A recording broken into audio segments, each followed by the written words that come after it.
Bonjour et soyez le bienvenu donc sur la chaîne Métamorpho, chaîne qui est là pour transformer votre vie par la parole de Dieu. Et nous allons voir aujourd'hui pourquoi lire la Bible.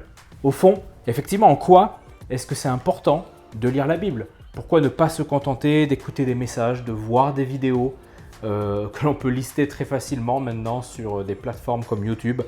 Et on va regarder justement quel est l'intérêt, parce que c'est une vraie question aujourd'hui. Beaucoup de personnes, beaucoup de chrétiens sont là à écouter des messages, à entendre des choses, mais est-ce qu'ils vont réellement à la bonne source qu'est la Bible? On peut entendre beaucoup de choses, mais on peut aussi entendre des choses qui ne sont pas bonnes.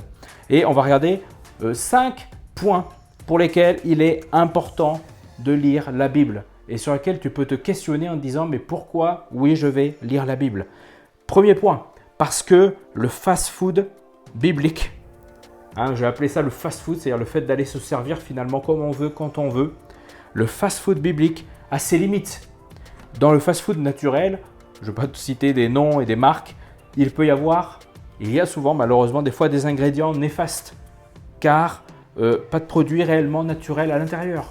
Et dans ce que l'on peut entendre, malheureusement, il y a des fois des choses qui peuvent être néfastes pour ta vie, parce que la source de toute connaissance se trouve dans la Bible. La source de ta vie doit être dans la Bible. Et il y a des fois des messages que tu vas entendre croyant que ce message est fondé sur la Bible et en fait pas du tout.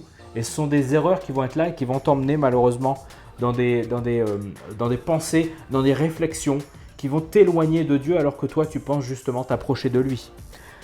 Deuxième point, parce que tout comme notre corps a besoin d'équilibre, nous avons aussi besoin d'être équilibré. Et cet équilibre, on va le trouver en Christ et plus précisément en allant gratter dans sa parole. Là aussi, il peut y avoir un déséquilibre si tu choisis peut-être d'écouter telle ou telle chose et il y a des moments où peut-être ta vie spirituelle va être totalement déséquilibrée. Troisième point, parce que la lecture de la Bible permet plus facilement de retenir et de noter des promesses personnelles.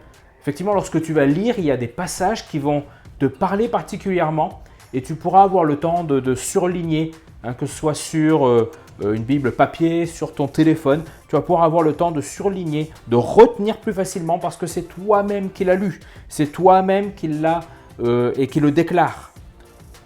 Quatrième point, parce que la lecture personnelle de la Bible participe aussi à nous faire grandir dans notre foi, dans des circonstances particulières. Il y a des messages que tu vas écouter et certainement dans ces messages que tu vas écouter, il y a des messages qui vont te parler. Mais laisse-moi te dire que la Bible est là au quotidien. C'est aussi en lisant la Bible qu'on a cette vie quotidienne qui vient jaillir en nous. La Bible dit elle-même que chaque jour, il vient nous rassasier de ses bontés. Et j'aimerais te dire que dans des circonstances particulières, la lecture que tu vas faire de la Bible va venir parler à ton cœur. Et cinquième et dernier point, parce que j'ai besoin, et là écoute bien parce que c'est un point très important, j'ai besoin de laisser Dieu me parler de ce qu'il veut et non pas moi choisir quel est le message qu'il doit et que je pense qu'il doit me donner. Et il y a des fois où inconsciemment je vais lister des vidéos, regarder et puis je vais cliquer, choisir en disant oui je vais écouter ça parce que ça me semble bien, je vais écouter ça, oui parce que ça va me parler. Mais au fond, Dieu qui est ton créateur, c'est ce dont tu as besoin. Donc, je finis en disant que je ne dis pas que c'est mal d'écouter des messages, je ne dis pas que c'est mal d'aller cliquer sur telle ou telle chose, mais il faut qu'il y ait, comme le deuxième point le disait, un équilibre. Il faut que toi-même, tu ailles puiser dans la parole ce dont tu as besoin. Sois béni et je te dis à bientôt pour une prochaine vidéo.